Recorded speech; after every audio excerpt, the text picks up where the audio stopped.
Bueno, hermanos, estamos en lo que todo verdadero discípulo del Señor nunca debe olvidar. Si usted piensa, hay un número que es fácil de recordar. No sé cuál de los números es el más fácil de recordar, o cuál es la fórmula matemática más fácil de recordar, pero yo creo que 1, 2 y 3, eso es lo más fácil. 1, 2 y 3. 3 son los estados sólidos, líquidos y gaseosos. Dicen que los magos que vinieron de Oriente eran 3, eso no lo sabemos porque eso no lo dice la Biblia. A, B y C son 3. Y si usted quiere recordar esto que hemos venido hablando, pues también son 3 elementos, 3 aspectos de la vida cristiana que se representan en estos 3 estados o condiciones del ser humano. Nacemos perdidos, muertos en nuestros delitos y pecados. Cristo hace su obra redentora en la cruz del Calvario. Y 3, somos creados nuevamente para buenas obras. Y por eso hemos venido haciendo tanto énfasis. ¿Por qué? Porque todavía hay personas que se creen cristianas y piensan que ellos nacieron bien, que ellos nacieron sin pecado, sin maldad, o categorizan los pecados y dicen, bueno, yo tenía cierta cosita, pero eso no es nada. Todo el mundo lo tiene, todo el mundo lo hace. Yo decía una mentirita blanca y esas cosas. No. La Biblia dice claramente que nosotros nacimos muertos en delitos y pecados. Esto es una doctrina cardinal de la iglesia, de la Biblia. No nacimos buenos. Dice la Escritura, por cuanto todos pecaron, han sido destituidos de la gloria de Dios. Todos nacemos pecadores, en rebeldía con Dios, con una sentencia judicial en contra nuestra. Así hemos nacido nosotros. Sin embargo, Cristo vino a buscar y a salvar esos que habían nacido en delitos y pecados y que reconocen esos pecados delante de Él y que reconocen que nacieron así. Por lo tanto, nadie puede decir, bueno, yo soy cristiano, yo tengo la salvación, sin embargo, yo no nací malo, yo era una buena persona. No, eso es una contradicción. Porque Cristo dijo que Él vino a buscar a los pecadores, que Él vino a buscar a los enfermos. Entonces, una condición de toda persona que realmente es salva es porque reconoce que en un momento determinado estaba perdido. Entonces, nacimos perdidos, Cristo nos salva, pero nos salva con un propósito. Y ese propósito es que andemos en las buenas obras que Él preparó de antemano para cada uno de nosotros. Así que les invito a que vayamos una vez más a ese texto de Efesios capítulo 2 y una vez más vamos a estar viendo esta obra de Cristo en nuestras vidas. Vamos a estar viendo eso que el Señor ha hecho en nosotros. Efesios capítulo 2, versículos del 1 al 10. Efesios capítulo 2, versículos del 1 al 10. Vayan todos a sus Biblias y vamos a leer este pasaje. Efesios 2, del 1 al 10. Y la Escritura dice de la siguiente manera: y Él os dio vida a vosotros que estabais muertos en vuestros delitos y pecados, en los cuales anduvisteis en otro tiempo según la corriente de este mundo, conforme al príncipe de la potestad del aire, el espíritu que ahora opera en los hijos de desobediencia, entre los cuales también todos nosotros en otro tiempo vivíamos en las pasiones de nuestra carne, satisfaciendo los deseos de la carne y de la mente, y éramos por naturaleza hijos de ira, lo mismo que los demás. Pero Dios, que es rico en misericordia por causa del gran amor con que nos amó, aun cuando estábamos muertos en nuestros delitos, nos dio vida juntamente con Cristo. Por gracia habéis sido salvados. Y con Él nos resucitó y con Él nos sentó en los lugares celestiales en Cristo Jesús, a fin de poder mostrar en los siglos venideros las sobreabundantes riquezas de su gracia por su bondad para con nosotros en Cristo Jesús. Porque por gracia habéis sido salvados por medio de la fe, y esto no es de vosotros, sino que es don de Dios, no por obras, para que nadie se gloríe, porque somos hechura suya, creados en Cristo Jesús para hacer buenas obras, las cuales Dios preparó de antemano para que anduviésemos en ella. Amén. ¿Cuánto dicen amén a este hermoso texto bíblico? Gracias te damos, Padre, por tu palabra.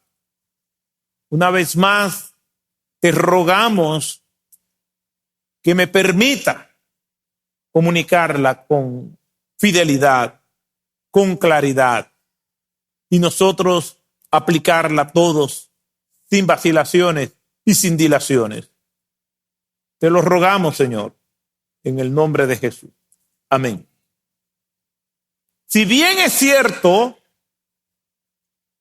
que nosotros no somos salvos por obras, nadie se va a salvar así.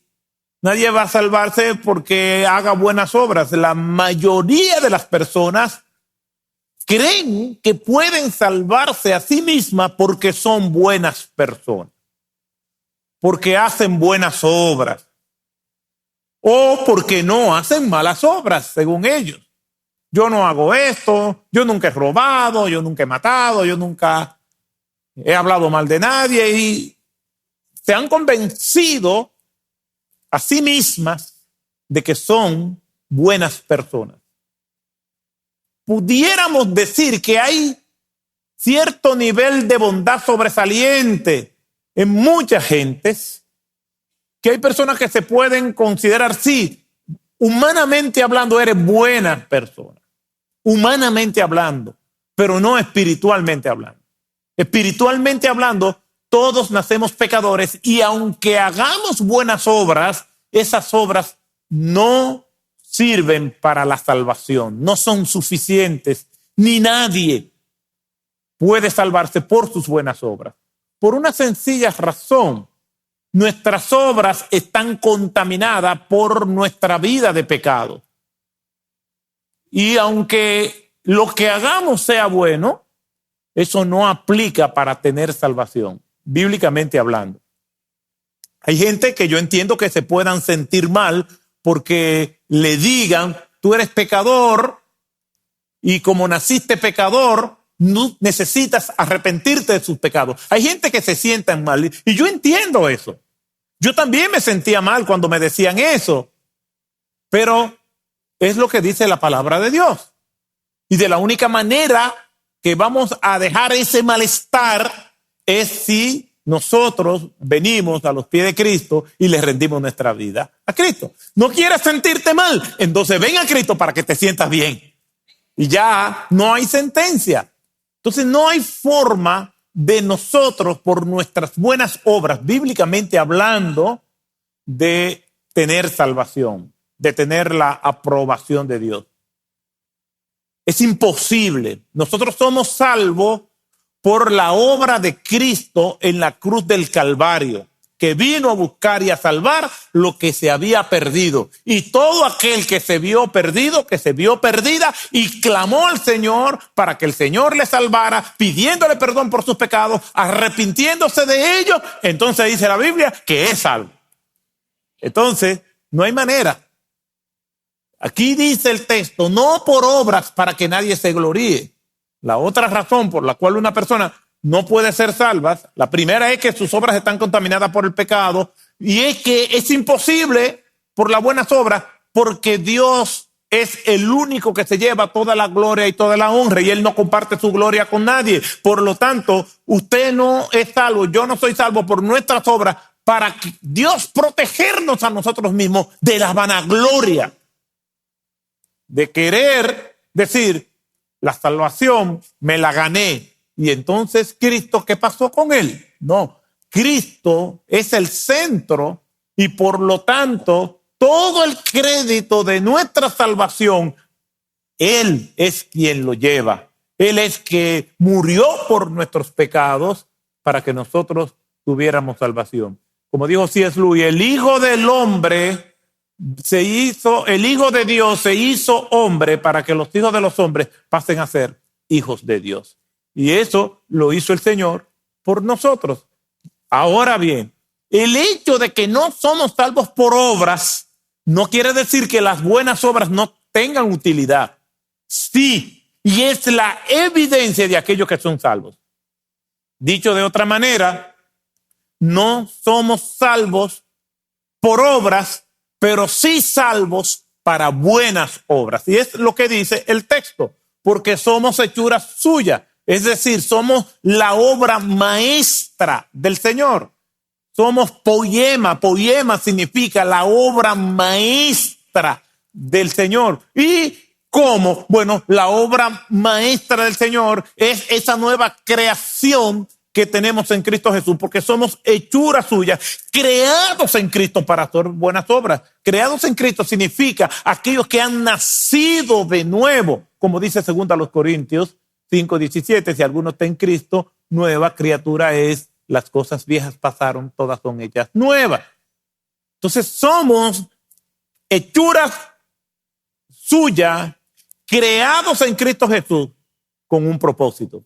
Y ahí es que hemos venido haciendo énfasis en ese propósito del Señor en nuestras vidas. No somos salvos por obras, pero somos salvos para buenas obras, para hacer las obras que Dios preparó de antemano para que nosotros anduviésemos en ella. Y hemos hablado de eso. Dios preparó un camino que ahora que ya nosotros tenemos a Cristo, vamos a recorrer ese camino. Pero nosotros tenemos que estar cerca de Él para descubrir ese propósito que Él tiene para cada uno de nosotros. Entonces Dios tiene un propósito particular para mí, sí. Hace 33 años el Señor me llamó a ser pastor. ¿Podía yo resistirme y desobedecer eso? Claro que sí. No me imagino cómo y qué yo estuviera haciendo, pero no estuviera bien, porque el que anda en desobediencia no le puede ir bien. Pero esto es un llamado que Dios me hizo a mí. No necesariamente a todos los hombres que están aquí, pero a mí me hizo ese llamado. Me sacó de mi vida profesional y me colocó aquí. ¿Por qué? Porque Dios preparó eso de antemano para que yo anduviese en eso. Pero eso hay que estar cerca de Dios para poder entender eso que Dios quiere. Antes de nosotros no tener a Cristo, nuestras emociones se convirtieron en sentimientos y esos sentimientos nos gobernaban. Y ya es algo que hemos venido hablando durante algunos domingos de cómo esos sentimientos de vergüenza, de miedo, de ira, de culpabilidad han sido transformados de nuevo y restaurados en Cristo Jesús, en lo que nosotros éramos antes de la caída. Y podíamos seguir abundando más en esto, el tiempo no nos da, pero sí podemos hablar de una identidad perfecta. Génesis capítulo 1, versículo 31, y vio Dios que todo lo que había creado era bueno en gran manera, pero esa identidad perfecta donde estas emociones estaban gobernadas en un mundo de perfección. Había una vergüenza mala, pero esa vergüenza mala es resultado de la caída en Génesis capítulo 3. ¿Por qué? Porque hablábamos la semana pasada que hay cosas que nos producen vergüenza y está bien que nos produzcan vergüenza. Pero hay otros aspectos en la vida cristiana que no deben avergonzarnos. Entonces tenemos estas emociones y sentimientos desordenados en nuestras vidas. Y en esta identidad restaurada que tenemos en Cristo Jesús, ¿por qué? Porque somos hechura suya, creados en Cristo Jesús. Estas emociones y sentimientos entonces toman su lugar. ¿Por qué? Porque después el apóstol Pablo nos dice en Romanos capítulo 1:16, hablando por ejemplo acerca de la vergüenza, porque no me avergüenzo del evangelio. Hay cosas que no debemos avergonzarnos y nos avergüenzan. Y hay cosas por las cuales debemos avergonzarnos y no nos avergüenzan. Entonces, en Cristo Jesús, todo esto toma su restauración a lo que era la identidad. ¿Por qué? Porque ahora tenemos al Señor en nuestras vidas y esa identidad original es establecida, guiada por el Espíritu de Dios que mora en nuestras vidas. Por eso me anima mucho la frase de John Newton que decía: no soy lo que debo ser, tampoco lo que quiero ser, pero por la gracia de Dios no soy lo que solía ser. Bendito sea el Señor. Por lo tanto, nosotros estamos en un proceso de crecimiento que la Biblia le llama santificación, donde nosotros vamos progresando en nuestra vida cristiana. Tropezamos, pero nos levantamos. Pero el asunto, como Dios lo ha diseñado, es que cada vez más nosotros nos vayamos pareciendo más a Cristo. Un autor en un libro de ficción, el personaje principal decía: si me conoces por quien era hace un año, ya no me conoces. Mi evolución es constante. Permíteme presentarme de nuevo. Se supone que nosotros vamos creciendo en Cristo Jesús y lo que nosotros éramos antes, por el crecimiento que nosotros vamos teniendo, ya nos vamos dejando de parecer a ese viejo hombre y nos vamos pareciendo mayormente a Cristo. Somos creados para hacer buenas obras en Cristo Jesús. Ignorar que somos creados para hacer buenas obras, de que el Señor nos llamó con un propósito, puede ser letal para la vida del creyente. Dejar a nuestra discreción cómo nosotros debemos de vivir, que es lo que ha pasado con la humanidad, que cada quien trata de vivir de la forma que mejor le parezca, ha llevado a esta humanidad a tantas contradicciones, injusticias y malvivir como nosotros lo vemos. De hecho, ver el periódico, ver los noticieros, escuchar noticias, es más noticias malas que noticias buenas. Entonces esto nos dice algo, esto es un termómetro para medir el clima que se vive en la humanidad. El ser humano, a mi punto de vista, ha tratado de canalizar de 4 maneras diferentes su falta de Dios.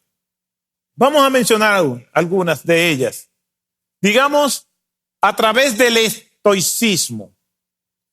¿Y qué es estoicismo? Fue un movimiento filosófico creado por Zenón, un filósofo de la antigüedad, que se solía pasar el tiempo reflexionando con sus discípulos en un pórtico, estoa en griego, y pues los estudiosos entienden que le decían lo del pórtico, lo de la estoa, los estoicos. ¿Y qué es lo que presenta el estoicismo? Es una vida, por lo menos el estoicismo religioso, hay un estoicismo filosófico, pero en el religioso, que es el que nos ocupa, es de vivir una vida en total armonía con lo que te rodea. incluyendo la naturaleza. Y desde el punto de vista filosófico, el estoicismo se solapa con el panteísmo, que ve a Dios en toda la naturaleza. Y los estoicos pues se esforzaban, y todavía los modernos estoicos se esfuerzan en vivir bien, en paz con todo el mundo, en paz con todo lo creado, pero ese ser supremo, Dios, está al mismo nivel que el resto de lo que le rodea. El estoicismo no es más que procurar una vida de piedad eminentemente espiritual, pero al margen de Dios. Y hay personas que piensan que a Dios hay que buscarlo como tú quieras. Lo importante es que hay que buscarlo. Lo importante es que tú pienses en Dios, sea cual sea la idea que tú tengas de Él, como decía una canción hace muchos años. Algunos tratan de buscar el propósito en su vida a través del epicurismo. Y ese epicureísmo, y estoy mencionando a los estoicos y a los epicúreos porque fueron las dos clases de corrientes filosóficas con las cuales Pablo estaba debatiendo cuando luego fue llevado al Areópago allá en Atenas. Dice que debatía con los epicúreos y con los estoicos. Y estos epicureístas, seguidores de Epicuro, otro filósofo de la antigüedad, decía que el fin supremo de la vida es el bienestar, que tú disfrutes de la vida y que no te preocupara tanto por los dioses. Estamos hablando en el contexto del mundo greco-romano y de la mitología griega. Pues no te preocupes tanto por los dioses, que a ellos no les interesa lo que pasa aquí en la tierra. Entonces los que abrazaban esa doctrina de Epicúreo, pues se entregaban al placer, y los más controlados decían, pues tú puedes disfrutar, pero con dominio propio, tú puedes disfrutar, pero el que esto no daña a nadie, pero tú vives tu vida. ¿Se le parece algo a lo que muchas personas dicen hoy en día? No, yo disfruto la vida, pero yo no le hago nada a nadie. Yo me emborracho, pero en mi casa. Y de ahí me voy a acostar, yo no peleo con nadie. Y así tienen vidas desenfrenadas y dicen, pero yo no le hago daño a nadie. Pero ese daño es relativo, es la interpretación o justificación que ellos tienen de su vida. Tanto el profeta Isaías como el apóstol Pablo denunciaron que hay gente que vive bajo el precepto: comamos y bebamos, que mañana moriremos. O sea, la vida es una y hay que disfrutarla. ¿Lo han escuchado eso? La vida es una, hay que disfrutarla. Yo recuerdo a una joven hace muchos años que se convirtió, bueno, dice ella que se convirtió, la pobre. Y después dijo, fue a la iglesia y dijo, este es el último día que yo vengo. ¿Y qué fue? Sí, porque esta vida hay que disfrutarla, pastor. Y yo voy a disfrutar mi vida. Yo me voy a salir de esto, como que esto que uno entra y se sale. Usted no ha dicho. Gente dice que no, ya se metió a tal cosa, él se metió, se salió. Y es un entra y sale. Entonces, ella dijo, es que esta vida hay que disfrutarla. Y hay muchas personas que viven así. Leía de un autor hace un tiempo que él decía que las personas, mientras más vacías están, y él hablaba acerca de la educación, es un autor que ni siquiera es cristiano, pero tiene razón en eso. Dice que mientras más vacía, mientras menos educación y formación tienen, más tienen que gastar para sentirse bien. ¿Por qué? Porque su vida no paran. Estos son influencias del epicureísmo. El otro elemento que la gente toma para tratar de sentirse bien es negándolo todo.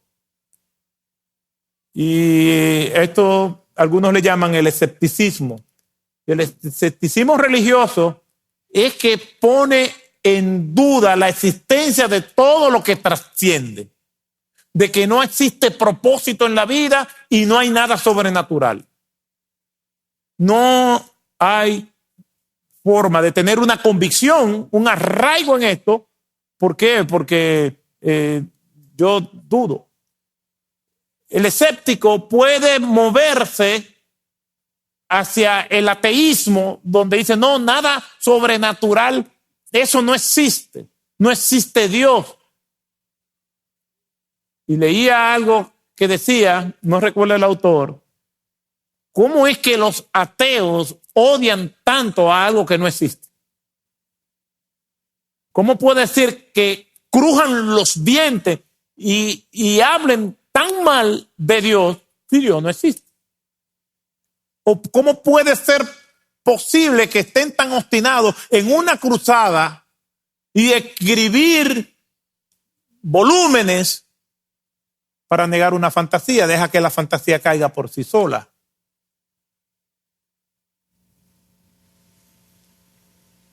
Hay personas que se mueven de ese ateísmo al escepticismo o al agnosticismo. Los agnósticos dicen, no, si hay algo sobrenatural, si hay algo más allá, algo que trasciende, no hay forma de nosotros saberlo, porque eso está allá y nosotros aquí, no hay forma. Quiere decir que el escéptico hoy puede creer, pero mañana no. El ateo niega rotundamente. Obviamente, bíblicamente no hay ateos. La palabra de Dios dice el necio en su corazón, no hay Dios. Es un acto de necedad, porque la misma Biblia habla de manera categórica en el mismo capítulo 1 del libro de los Romanos, en otros textos más, pero dice que su eterno poder y su deidad se hacen claramente posible y visible mediante la creación, de modo que no tienen excusas. Lo creado es suficiente para un buscador genuino de llegar a una conclusión. Sí, hay algo y ese algo es Dios. Entonces, no hay propósito en la vida. ¿Para qué esforzarme por lo que trasciende? Y la otra manera en que las personas quieren autorrealizarse es a través del animismo. Y el animismo, la palabra ánima significa alma, y son aquellas culturas en que todo lo que ocurre es porque hay seres espirituales que inciden en todo lo que hacemos. Por ejemplo, mira, vamos a cultivar la tierra. No, de nada sirve cultivar la tierra porque tenemos una maldición espiritual generacional que no importa lo que nosotros hagamos. De que hay espíritu, de que me hicieron brujería, de que no importa lo que yo haga, que me hicieron mal de ojo, que cuando yo nací me dedicaron al diablo.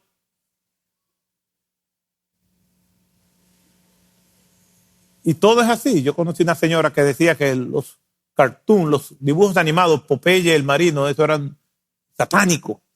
Porque Popeye decía, el diablo me lleve. Bueno, y todo. Y si tú pones este disco para atrás, tiene un mensaje oculto. Y ese animismo se mezcla con creencias bíblicas, creando todo un mundo donde todo es un demonio, donde todo esto.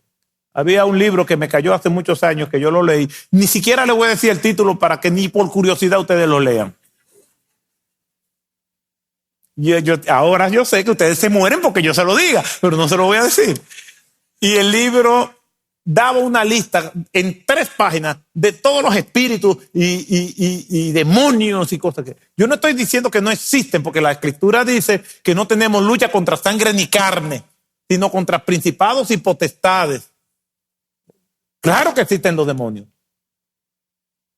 pero no es que todo lo que ocurre en la vida es un demonio. En una iglesia donde estaba muy pendiente a cualquier cosa rara, de una vez tomaban a las personas, le llevaban para un cuarto y comenzaban a reprenderla. Y una muchacha se desmayó. Y la llevaron a un cuarto y comenzaron a reprenderla. ¿Y cómo te llamas? Preguntándole al demonio que cómo se llamaba. Y cuando ella pudo hablar, dijo, hipoglicemia, porque le dio un bajón de azúcar y se desmayó, y la pobrecita.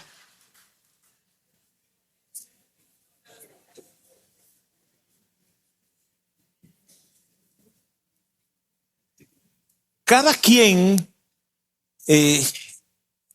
quiere buscar lo mejor de esta vida, pero qué mal es eso cuando queremos hacer nuestro paso por este mundo de la mejor manera, pero a expensa de Dios.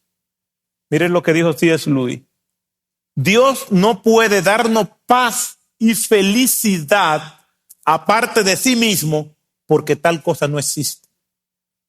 La paz y la felicidad viene por Cristo Jesús. Mis pasos dejo, mis pasos doy, y no como el mundo la da, yo la doy. Todo lo que no sea conforme a Cristo es conforme al mundo. El escepticismo, el animismo, el epicureísmo, el agnosticismo, el animismo, todo eso es tratar del hombre encontrar el sumo bien, algo que le haga sentir bien en la vida, pero al margen de Dios. Definitivamente tenemos que regresar a Efesios 2:10, porque somos hechura suya, creados en Cristo Jesús para hacer buenas obras, las cuales Dios preparó de antemano para que anduviésemos en ellas. Pero, pastor, todavía me da una ira que me recuerda Génesis 4, cuando Adán mató a su hermano.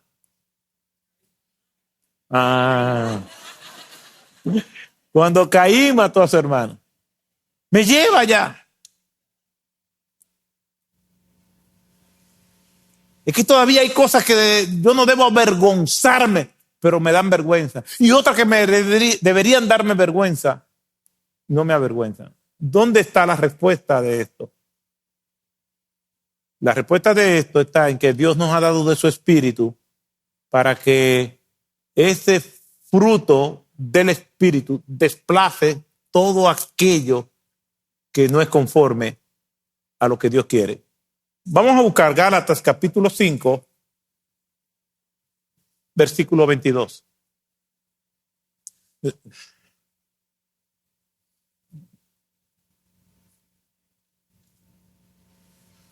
Dice así la palabra de Dios. Gálatas capítulo 5, versículos 22 al 25.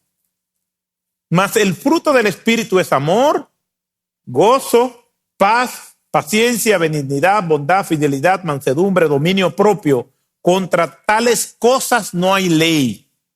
Pues los que son de Cristo han crucificado la carne con sus pasiones y deseos. Si vivimos por el Espíritu, andemos también en el Espíritu. Cuando vamos a este texto, esto tenemos que solaparlo con lo que Pablo le está diciendo en nuestro texto principal de Efesios capítulo 2, verso 10.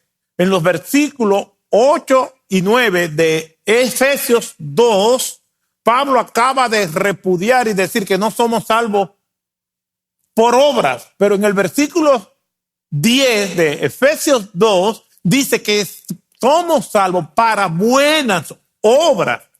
Y estas buenas obras es el equivalente a vivir una vida en el Espíritu. Las del fruto del Espíritu son las buenas obras por las cuales nosotros debemos vivir, cultivando nuestra relación con Dios todos los días. Si tú eres cristiano, si tú eres cristiana, tú vas a ir a la Biblia y tú vas a leer tu Biblia con el propósito de que Dios te hable. Aunque no esté acostumbrado, aunque esté haciendo un nuevo hábito, pero claro, si antes de ser creyente tú no leías la Biblia, incluso podía tener amor por la lectura, pero no por la lectura bíblica. Una evidencia de un verdadero creyente es que va a leer la palabra de Dios, de que va a querer leer a Dios. Leer su palabra es leer a Dios, su voluntad, lo que le gusta, su carácter, lo que él no le gusta, lo que él tiene para mí. Tengo que leer la palabra de Dios. Y eso es cultivar estas disciplinas espirituales.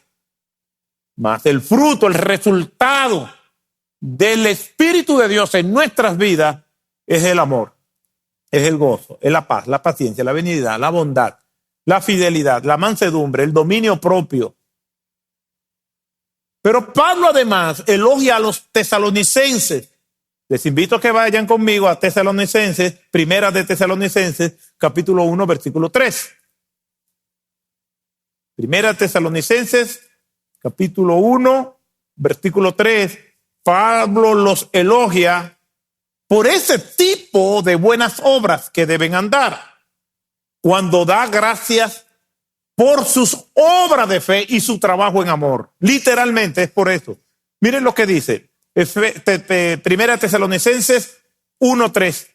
Teniendo presente sin cesar delante de nuestro Dios y Padre vuestra obra de fe, vuestro trabajo de amor y la firmeza de vuestra esperanza en nuestro Señor Jesucristo. Sin cesar delante de Dios y Padre vuestra obra de fe. ¿Y cuál es la obra de fe? Esto que el Señor ya preparó de antemano y que nosotros vamos a vivir en ella por la relación estrecha que tenemos con Él. Y el párrafo termina de la siguiente manera. Este párrafo de Efesios, capítulo 2, del 1 al 10, comienza de la misma manera pero inversa. Primero, nosotros estábamos muertos en delitos y pecados, con malos frutos. Ahora, versículo 10, nosotros somos creados en Cristo Jesús en buenas obras. Antes estábamos perdidos, ahora somos salvos. Antes no teníamos buenas obras, ahora sí, como resultado de nuestra salvación, tenemos buenas obras. Andamos en esas buenas obras. Nuestra identidad original es totalmente restaurada. Luchamos con nuestros pecados, luchamos con nuestra carne, pero eso es precisamente porque aunque nosotros somos nueva criatura, la vieja no muere, pero vamos a tener que alimentar la buena con la lectura de la palabra de Dios, con la oración, cultivando relaciones que nos aporten y nos hagan crecer. El contraste es completo. Son dos estilos de vida totalmente distintos, uno malo y uno bueno. Es una lucha entre el antiguo dueño de nuestra vida, que era el diablo, y ahora el dueño de nuestra vida, que es el Señor. Antes el diablo estaba en el trono de nuestra vida, ahora en el trono de nuestra vida está Cristo Jesús gobernando nuestros corazones para gloria y honra de Él. Antes vivíamos conforme a nuestros criterios y ahora vivimos con la intención y la lucha constante de que todo lo que hagamos, sea de comida o de bebida, sea para la gloria del Señor. El contraste es completo. Por la gracia de Dios, somos nuevos para dar un ejemplo glorioso de unidad, de amor y de esperanza en Cristo Jesús. John Stott, hablando acerca de lo que Dios ha hecho con nosotros y lo que se ha significado toda esta lucha, él lo describe de una manera magistral. Y lo cito en su libro El discípulo radical. Dice, si tuviéramos que resumir en una oración breve y sencilla, ¿en qué consiste la vida? ¿Cuál es el propósito de la vida? ¿Por qué Jesucristo vino a este mundo a vivir, a sufrir, morir y resucitar? Y lo que es lo que Dios busca en este largo proceso histórico, tanto antes de Cristo como después de Cristo, sería difícil hallar una explicación más sucinta que esta. 2 puntos. Dios está haciendo a los seres humanos más humanos por medio de hacerlo más parecido a Cristo. Dios está haciendo a los humanos más humanos por medio de hacerlo más parecido a Cristo. El Señor ha preparado esas buenas obras para que nosotros andemos en ellas. De la única manera que vamos a descubrir ese propósito, y será la mayor evidencia de que somos discípulos de Cristo, y eso es algo que nunca debemos olvidar, es que nosotros vamos a evidenciar que tenemos a Cristo. ¿Cómo lo hago, pastor? Todos los días, todas las veces que pueda, lea la palabra de Dios. Saque un momento. Yo lo hago por las mañanas y vivo durante el día entero meditando en lo que leí. Y voy por las mañanas y me presento al Señor, y ya es un hábito en mi vida. Conozco al Señor, anoto, tomo notas, oro.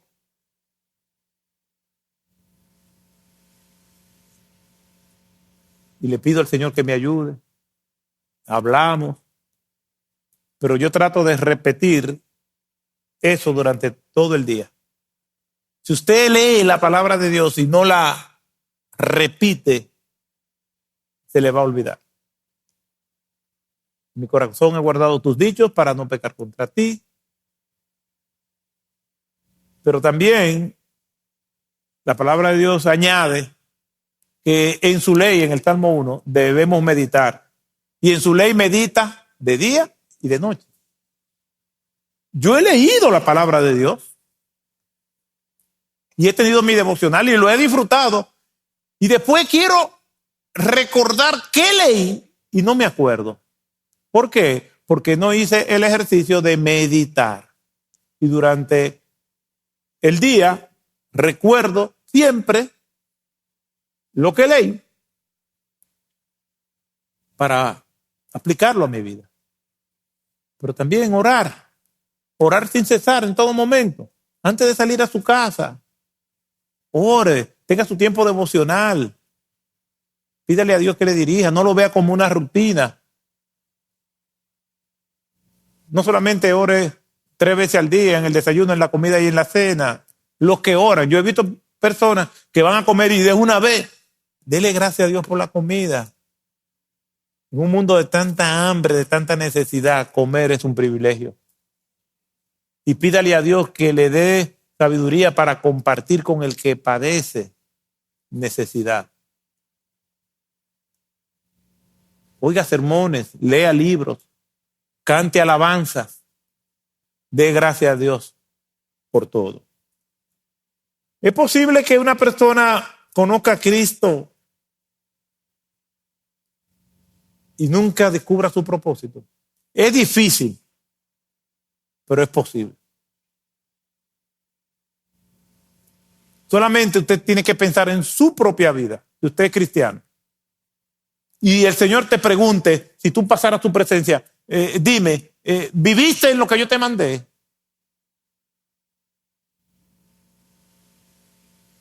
Si Dios, o si alguien te pregunta a ti, ¿qué tú estás haciendo como resultado? ¿Cuál es el propósito de tu vida?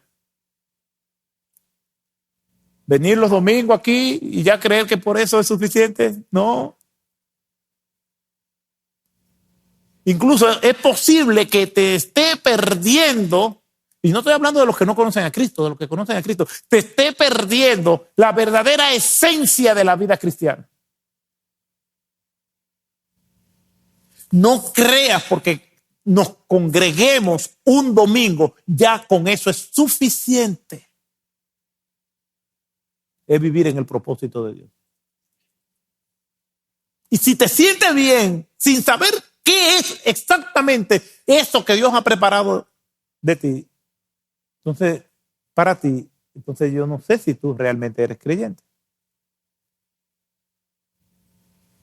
Y no estoy hablando de aprenderse versículos bíblicos. Pero el pueblo hebreo salió de Egipto, pero para ellos El propósito de la liberación de Egipto era la libertad. Para Dios era llevarlo a la tierra prometida.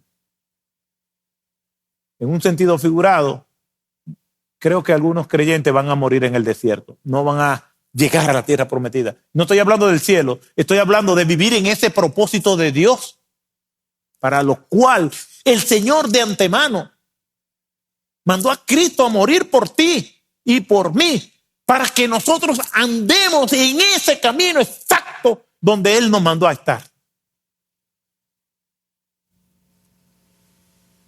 El Salmo 25:14 dice: la comunión íntima de Jehová es con los que le temen, y a ellos le va a revelar sus secretos. Dios nos lo va a gritar para darte cuenta de ese camino, de todas esas bendiciones, de lo que Él tiene para tu vida. Hay que estar cerca de Dios. Hay personas que tienen su lista de aspiraciones. Para algunos es irse del país. Me voy del país, esa es mi meta. ¿Por qué? Porque yo entiendo que allá me va a ir mejor materialmente. Otros dicen, no, mi meta es independizarme económicamente para yo tener mi propio negocio. Y cuando vemos casi todas esas aspiraciones y propósitos personales están íntimamente ligados al progreso material. ¿Y Dios dónde está? Que dice la Escritura, más buscad primeramente el reino de Dios y su justicia, y todo lo demás vendrá. Claro, vendrá, porque si eso es lo que Dios quiere para ti y tú le estás dando el primer lugar a Dios, eso que Dios tiene vendrá, porque es una promesa.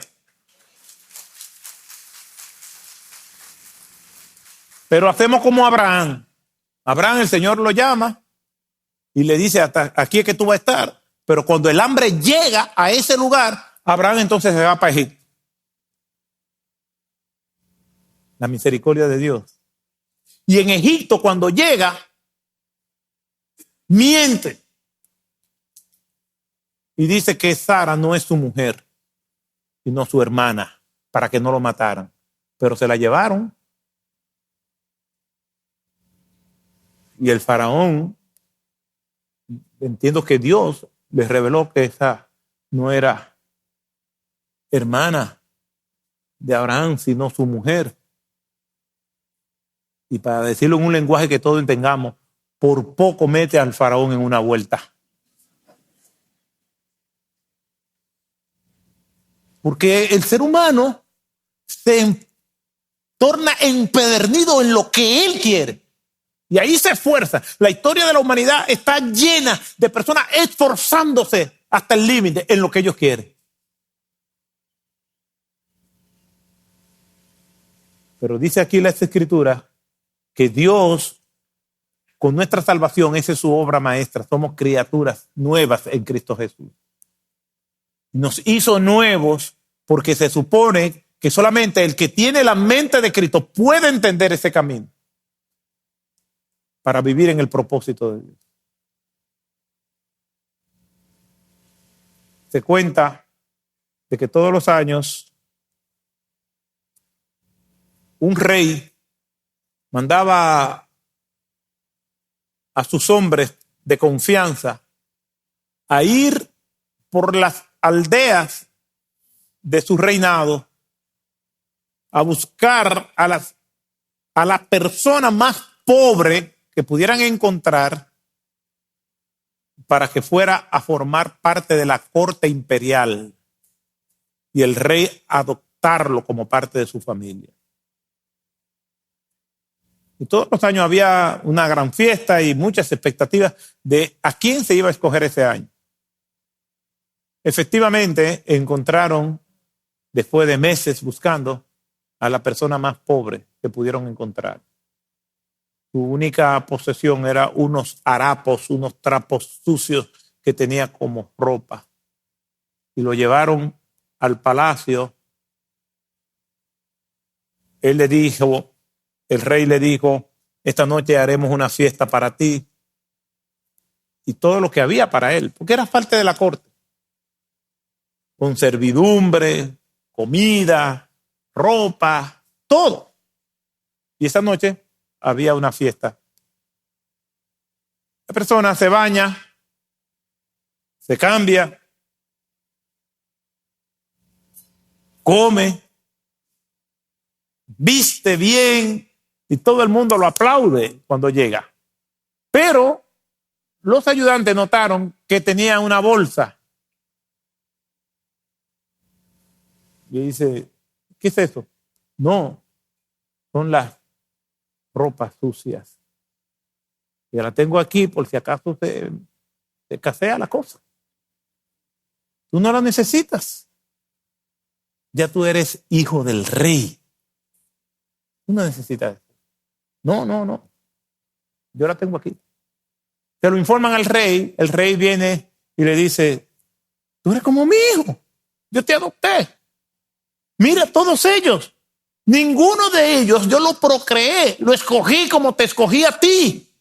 Y míralo cómo están, felices, sin temores. Porque esa es su nueva identidad. Tú eres mi hijo. Tú no necesitas esos harapos. Pero él se aferró a sus harapos. Terminó la fiesta, llamó la atención a aquello. Todo el mundo le decía, tú no necesitas eso. Se aferró tanto que casi ni comía. Se aferró más a lo que podía perder que a lo que había obtenido. De no comer enfermó. Y en cama, rodeado de todos sus hermanos adoptivos, de la realeza y con el rey, decían, ¿qué te pasó? Suelta eso. Y por primera vez en su vida lo soltó. Pero ya era muy tarde y murió. Una historia trágica, pero yo creo que muchos creyentes andan con sus funditas, con sus bolsitas, con sus harapos, para arriba y para abajo. Aferrado a lo que Dios le dijo, no necesitas eso. A sus sueños, a sus metas en la vida, lo que quieren para tu vida, lo que quieren para sus hijos. Pero ¿y por qué no decimos, Señor, que sea lo que tú quieras? No decimos lo que, y creemos lo que dice Romanos capítulo 12, versículo 2, que la voluntad es buena, agradable y perfecta. Es la voluntad de Él, no la mía, la de Él. Es buena, agradable y perfecta. Y yo puedo hacer y justificar que eso es bueno, agradable y perfecto, pero yo lo puedo justificar yo. Hermano, suelta los harapos. Le hablo a la iglesia. Para que vivas como un verdadero discípulo y discípula del Señor.